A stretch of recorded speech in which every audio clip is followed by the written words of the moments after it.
Welcome back, Hive Mind. This is Shalazar with Hive Mind Gaming, coming at you with another Raid Shadow Legends video. Today we're going to discuss patch 4.30 coming out this Tuesday. Well, at least the fusion is coming out this Tuesday, or this Monday, I think, but the patch will probably not come out until next Friday. That's usually when they do patches versus when they have started doing fusion. So, the dates may be a little wonky, but I think that's how they're going to release it. But either way, patch 4.30 has a lot of cool stuff in it. I haven't gone over any of the heroes. I wanted to do it live on stream right now. Well, it's probably not live when you're watching it, but live when I'm recording. So let's get into it. So first off, we've got some quality of life changes. We've got some saved teams, which is cool. So the saved teams, let's go over that first. The save teams, this is where you're going to be able to save your 10 best PvP teams, so player versus player teams for Classic Arena and Tag Team Arena, and then your 10 favorite PvE teams. Now, this seems a little low because, my God, we have tons of PvE dungeons.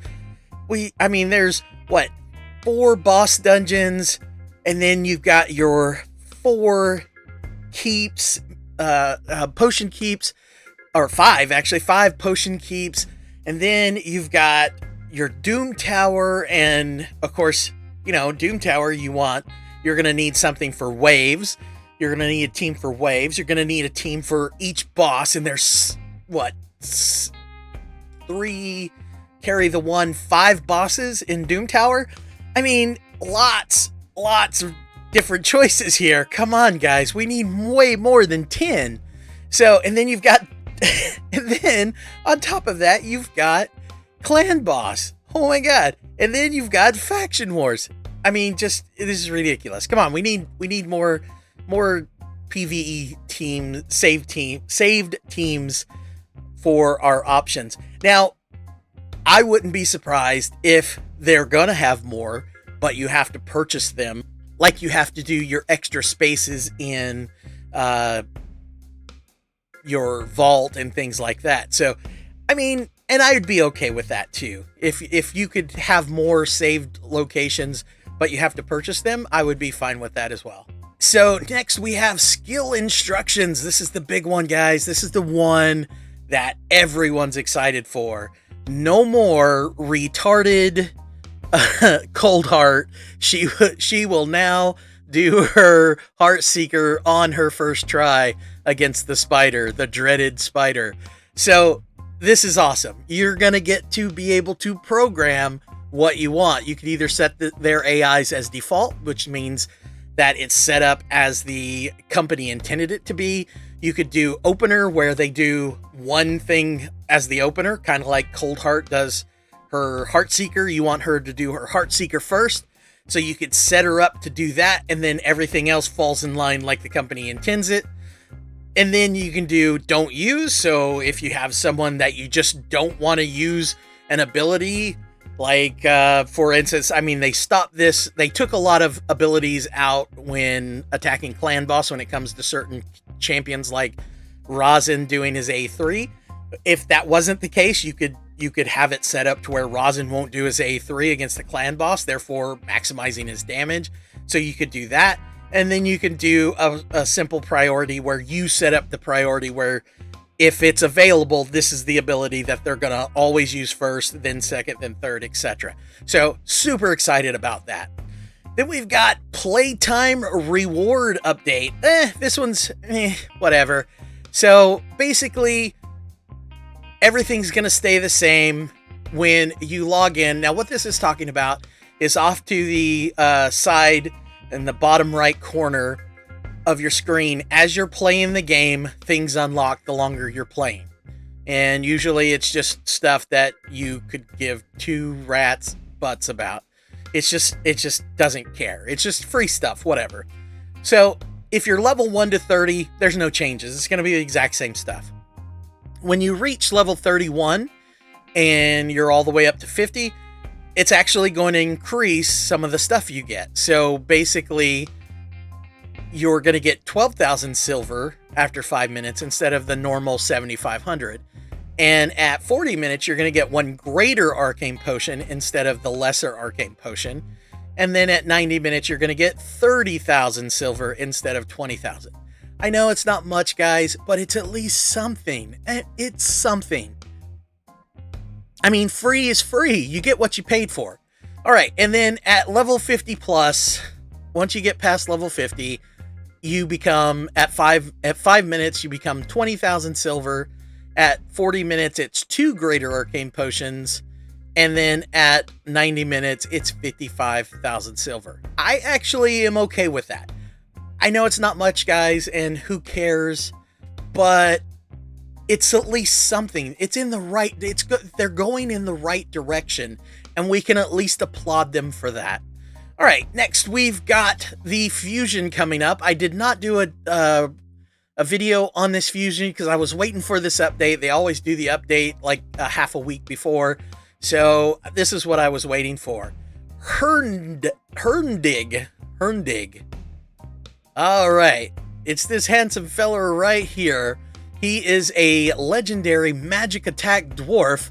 His A1 Lethal Lust attacks one enemy, grants an extra turn, and decreases the cooldown of Stasis Strike, which is this one down here, for 2 turns if the attack kills an enemy.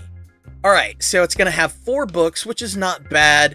This looks like it's similar to all the A1 grants an extra turn if it kills someone abilities.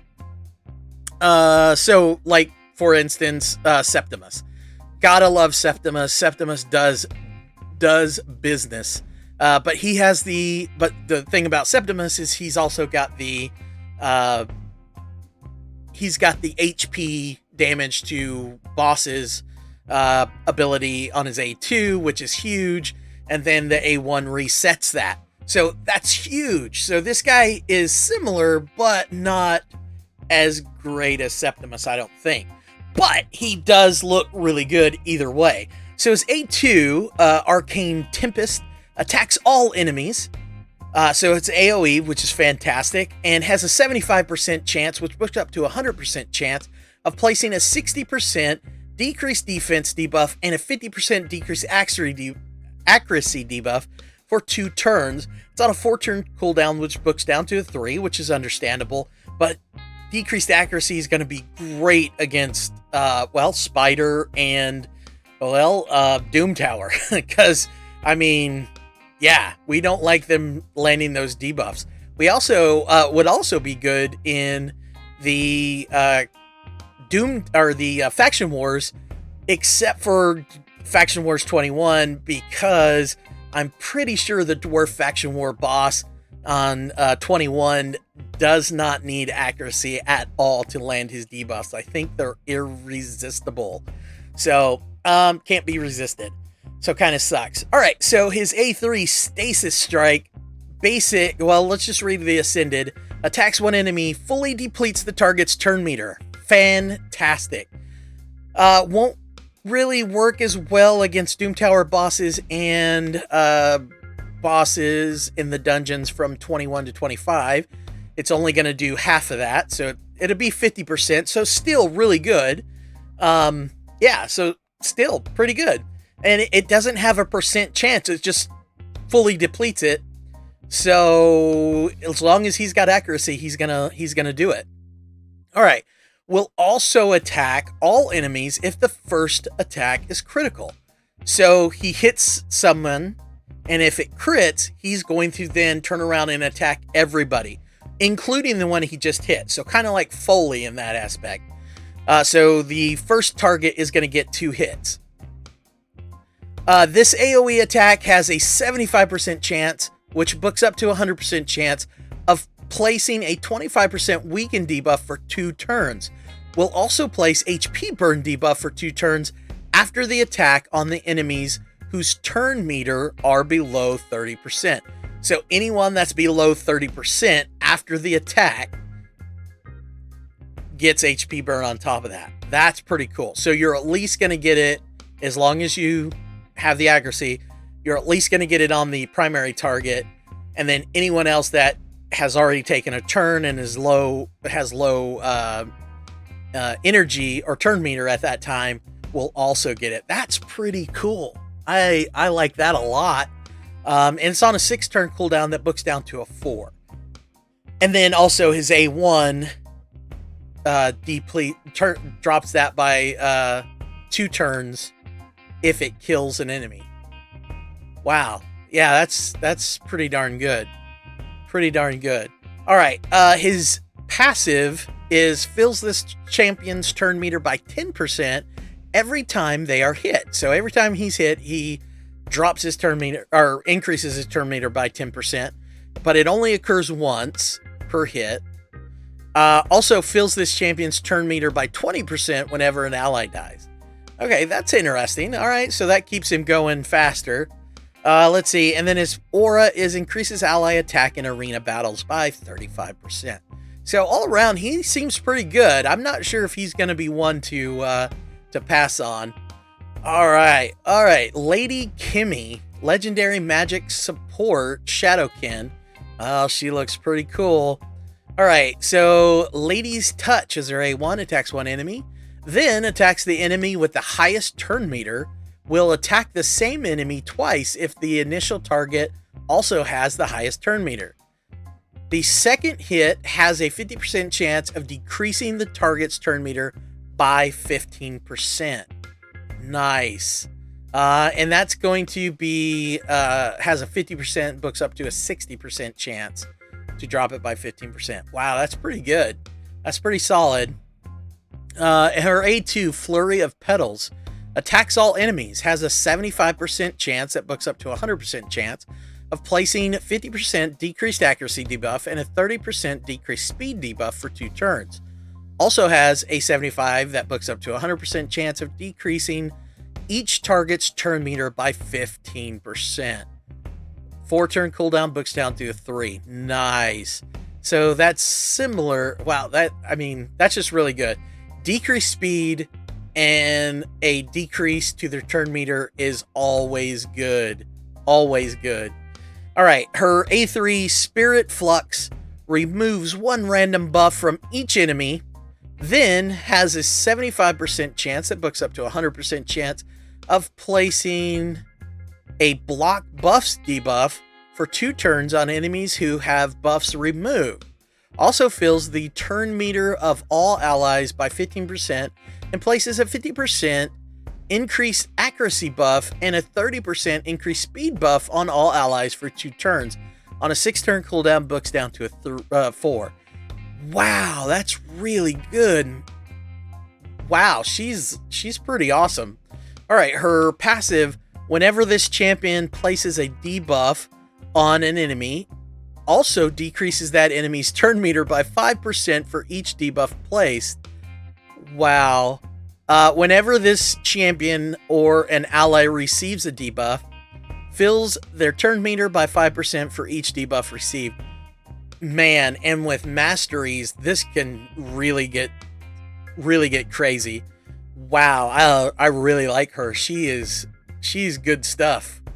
And she's not horrible on books. I mean, it's not the best, but it's not horrible on books. Her aura, well, for this day and age, it's fantastic on books. I mean, she's like the best there is when it comes to this day and age. When it comes to books, how many books it takes. Yeah, she's a good. That's a solid champ right there. Her aura is increases ally speed in Doom Tower battles by 30%. That's a good aura too. Sucks that it's only in Doom Tower. All right, next, Nobel. Wow, he looks pretty cool, and he's Shadowkin too. Interesting. All right, legendary force attack Shadowkin. His A1, Smell Fear. Attacks one enemy, has a 40% chance, which books up to a 50% chance, of decreasing the duration of 2 random buffs on the target.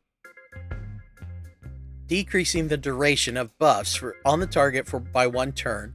If the target is under Fear or True Fear debuff, has a 65% chance, which books up to a 75% chance, of decreasing the duration of all of the target's buffs by 1 turn instead. Okay, so that's not going to work on bosses, because you can't true fear a boss. I'm not sure if I like that at all. Attacks one enemy. It will ignore 30% of the target's defense. Okay. Fills this champion's turn meter by 25% after the attack. Okay, that's not bad. If the target is under fear or true fear debuff, decreases the cooldown of the Dismay skill by 1 turn. So that's down here. That's on a 3-turn cooldown, which books down to a 2-turn cooldown. But that's only if the target has fear or true fear. Does it reduce the cooldown? Huh. Okay. His A3 attacks all enemies. Has a 75% chance, it books up to a 100% chance of decreasing each enemy's turn meter by 20%. Okay. If there are any enemies under fear or true fear debuffs, will also fill this champion's turn meter by the amount those enemies lose. Okay, so that's actually pretty strong as long as they have fear or true fear on.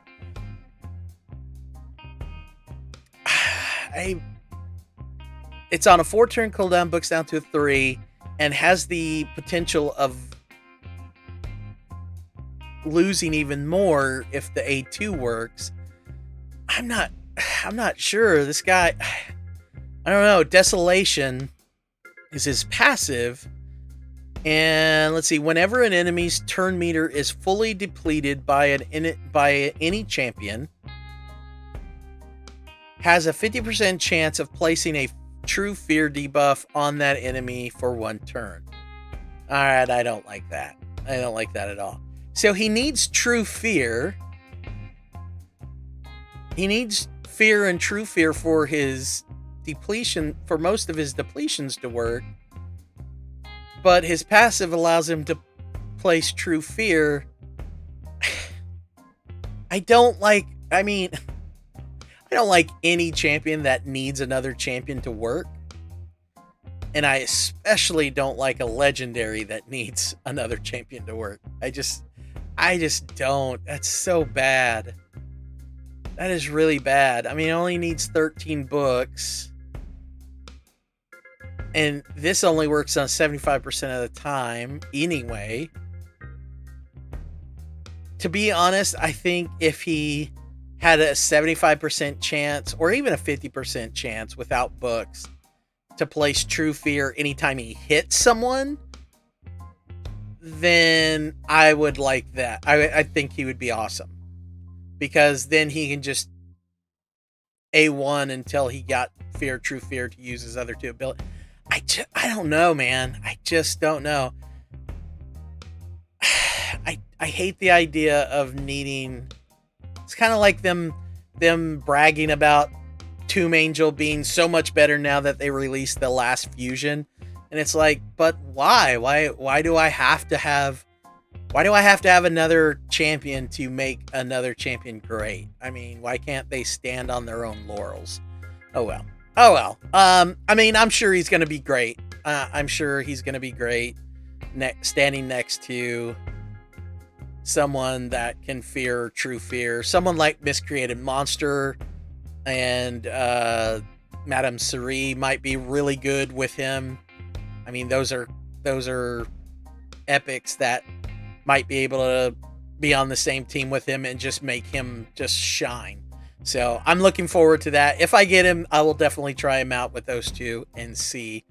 But anyway, we'll see. All right, so Siege Hulk, love the name so far. Epic magic attack, Ogren tribes. Oh, all right, cool. Battering ram, nice, good name. Attack one enemy, decreases the target's turn meter by 15% if the target is under decreased defense debuff or decreased speed debuff. Wow, there's a lot of anti-turn meter stuff in this game, or in this patch, or this group of champions. All right, he's A2 Thrashing Fit. I'm really liking the names on this guy. Places a 50% increase attack buff on this champion for 2 turns, then attacks all enemies. Has a 75% chance, it books up to 100% chance, of placing a 60% decreased defense buff for 2 turns. It's on a 4-turn cooldown, books down to a 3-turn cooldown. And that is an AoE, so that's an AoE decreased defense. Okay, I dig that a lot.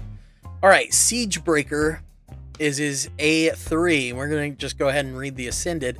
Places a 30% increased crit rate buff and a 30% increased crit damage buff on this champion for 2 turns, then attacks 1 enemy. Has a 100% chance, fully booked, of placing a 30% decreased speed debuff on the target for 2 turns. So these are all personal buffs, so it's very selfish buffs. But I can still get behind that. That's on a 4-turn cooldown, books down to a 3. So yeah, he's not bad. He's gonna do some damage. Yeah, he's gonna do some damage with that 3rd ability. Heck, he's gonna do damage with all of them. I mean, this is gonna definitely be more support than anything dropping turn meter. But this is good. Yeah, it's just yeah, he's just pretty good. I like him a lot. He's gonna help with faction wars. He's gonna help pretty much everywhere.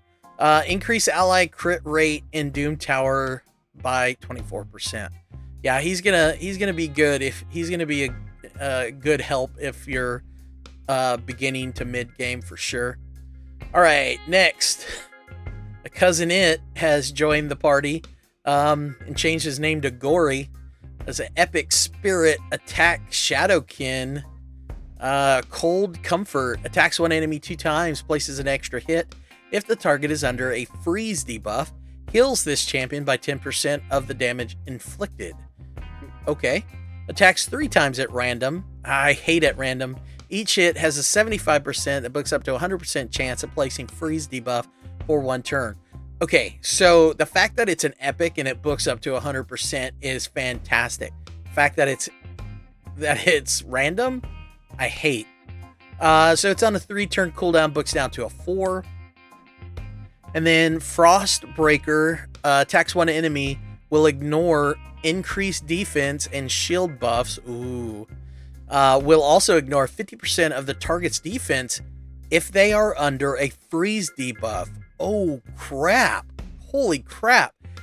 Places a counterattack buff and a 50% increase attack buff on this champion for 2 turns if this attack kills an enemy. Wow. And that's probably going to kill enemies. I mean, really, it's on a 5-turn cooldown that books down to a 3. So I would like to see an ability like this on a legendary, where if it kills an enemy, it places counterattack on all of your champions. That would be a cool legendary ability. And that would give us another counterattacker. Because this is just, I mean, because it wouldn't be viable against bosses, but it would definitely be viable against waves and to give someone else the ability to carry. Yeah, I think that would be a cool counterattack. That would be cool. That'd be cool. The problem is I don't think they're willing to put any more counterattack champions in the game that do the AoE counterattack. And that's a shame. It really is a shame. All right, Dignity is his passive, or her passive. Sorry, I don't mean to assume your gender. Counterattacks with the Cold Comfort skill whenever an enemy places a stun, sleep, freeze, provoke, fear, or true fear debuff on an ally. Huh. And Cold Comfort's just the AA1, so it's just like having that mastery that does the same thing, but I mean, you get it as a passive. Nice. All right, so next we've got Scathix, which is, oh, that looks cool. That looks really cool. Short-nosed lizard folk looking thing. All right, so Epic Void support lizard. So leg rack attacks one enemy, has a 30% chance of placing a 30% decreased speed debuff for 2 turns. I was going to be really upset if the ability is called Leg Rack and doesn't have a decreased speed. So 30%, that books up to a 50%. His A2 Transfer Rush attacks all enemies, has a 75%, books up to 100% chance of stealing 1 random buff from each enemy. Wow, steals it, so that means he gets it. And then, let's see, it's on a 4-turn cooldown, books down to a 3. And then his A3, Scales of the Ages, removes all debuffs from all allies, then places a block debuffs buff and a shield buff on all allies for 2 turns.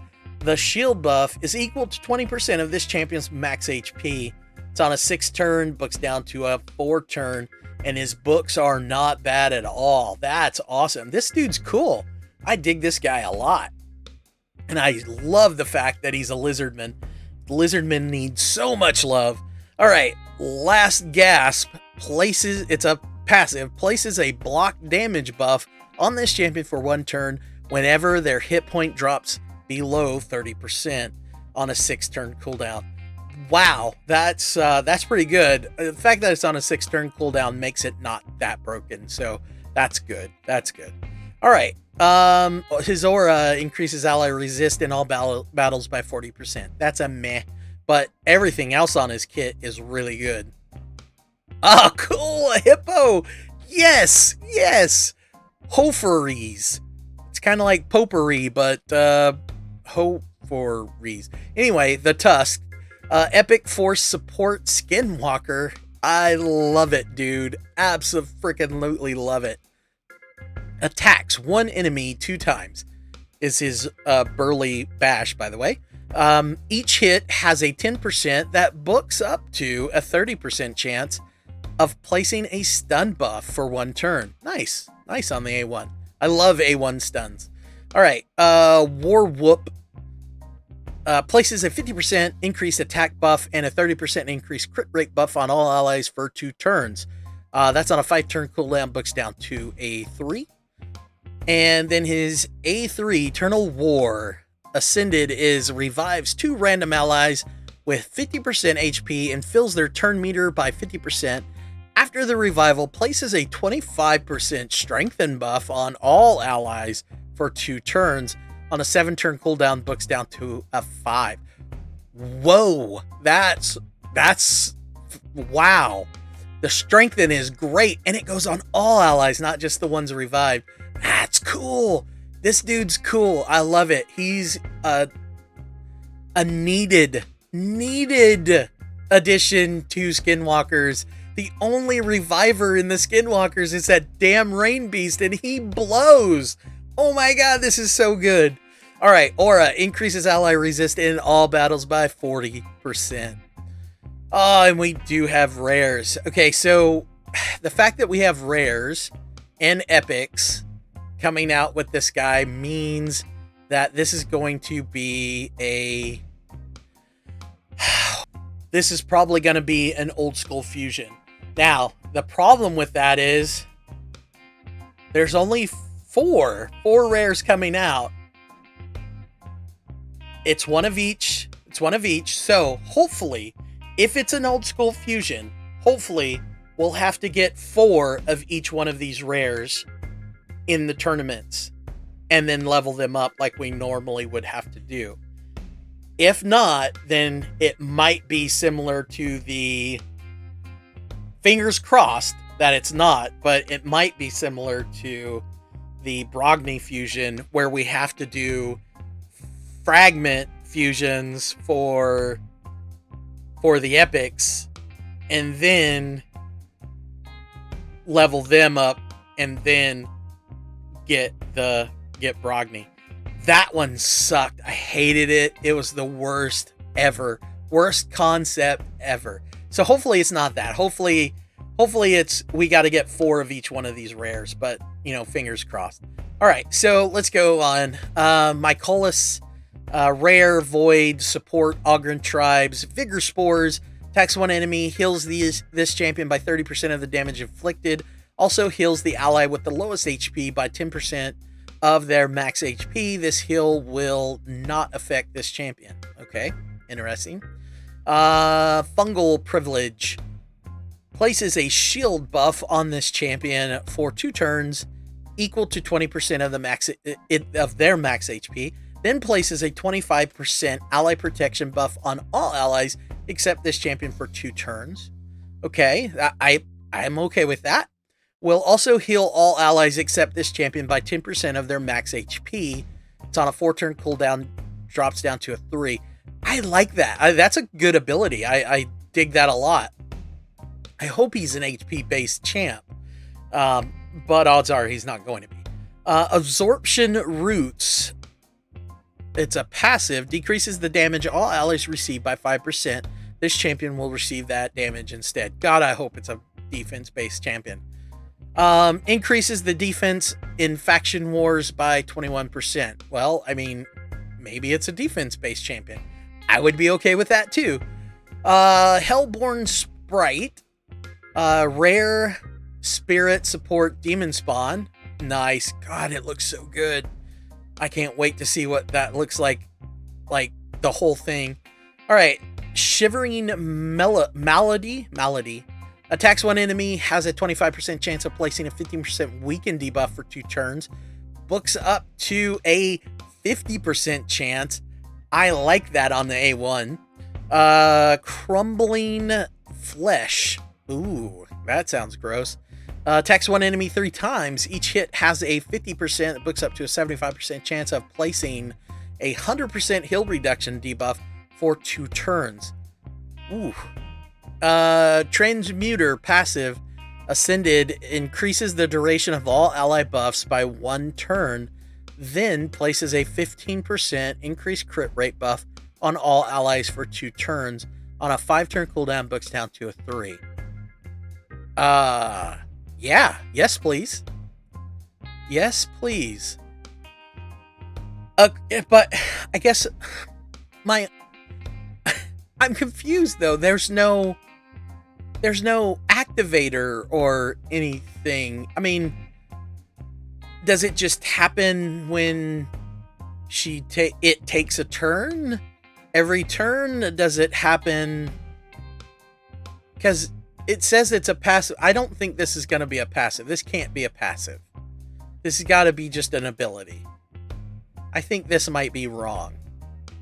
Because it's on a 3-turn cooldown. A 5-turn books down to a 3.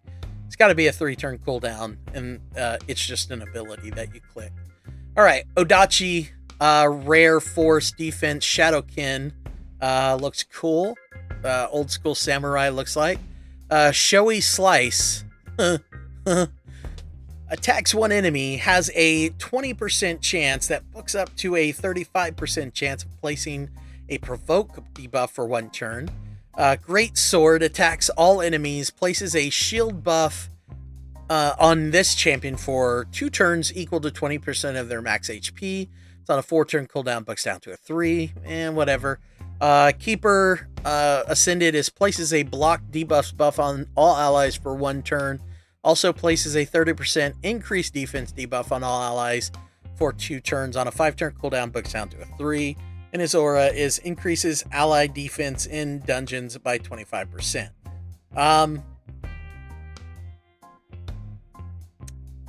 The fact that he is defense is really good and he's a rare, but I don't know if I care. I just don't know if I care. All right, lastly, we've got an assassin, which is rare magic attack Shadowkin. King's End. Attacks one enemy, has a 50% chance of placing a 5% poison debuff for 1 turn. And that books up to a 75% chance. I like that a lot. All right, Lingering Death. Attacks one enemy, has a 50% chance. It books up to a 75% chance of increasing the duration of all debuffs on the enemy by 1 turn. That's a 4-turn cooldown that books down to a 3-turn cooldown. Wow, that is fantastic. Those two are fantastic clan boss for rare. Holy crap. I foresee this guy being used in a lot of content creator videos. Yeah, I sure do. Just watch out for it, guys. It's coming. Drought of Sleep attacks one enemy, has a 75% chance, it books up to 100% chance of placing a 15% weaken debuff for 2 turns. It's on a 5-turn cooldown, books down to a 3. To be honest, a 15% weaken debuff, I'm not sure if you want that or not. So this might be one of those things where you make him not use it in clan boss with your saved team kind of thing stuff, your priority. But I don't know. I'm not sure if that's something you would want to do or not. But wow. If you have someone else that can place a better weaken, the higher weaken. But this is really good for a rare. And then his aura is increase ally speed in all battles by 10%. So even a speed lead if you don't already have one. That's pretty good. All right, quality of life improvements, last but not least. Let's see. Champion indexes will display champion names under their avatar, making it easier to navigate. Okay, that's pretty cool. Sort by rank will become the default filter for the pre-battle champion selection screen. That's awesome. I just hope that they do this for arena, 3v3 arena, because it's so annoying that you can't filter at all. And then champion rarity filter will become available in the champion collection, tavern, and the champion selection screen. It's helpful. It's very helpful. All right, an option to keep auto battle on by default will be added to all arena and clan boss battles. It will appear as a checkbox on the champion selection screen. Awesome. So if you have a team that you don't want to auto battle, then you don't check it. If there's a team that as soon as you click and go in, you want it to just start the battle and go, then you click that button and it automatically does it. That's pretty good.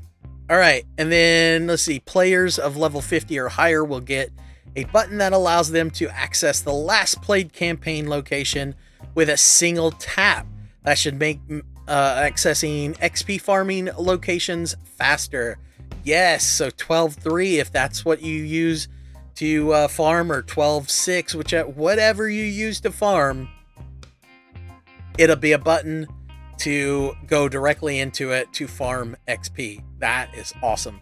All right, total team power for the arena, both classic and tag team, will be displayed in the battle and battle log tabs.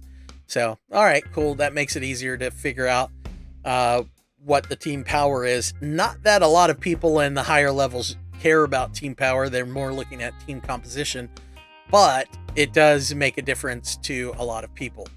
Shouldn't, but it does. All right, well, that's it. Let me know in the comments who you can't wait to get your hands on and who you could care less to see. I am looking forward to this new dwarf to see what he can do, and a couple of the epics in rare. So let me know in the comments what you guys think. And other than that, this is it for this video. If you like what you've seen and you want to see more, hit the like button, but join the Hive by hitting the subscribe button, and we'll see you soon. Bye-bye.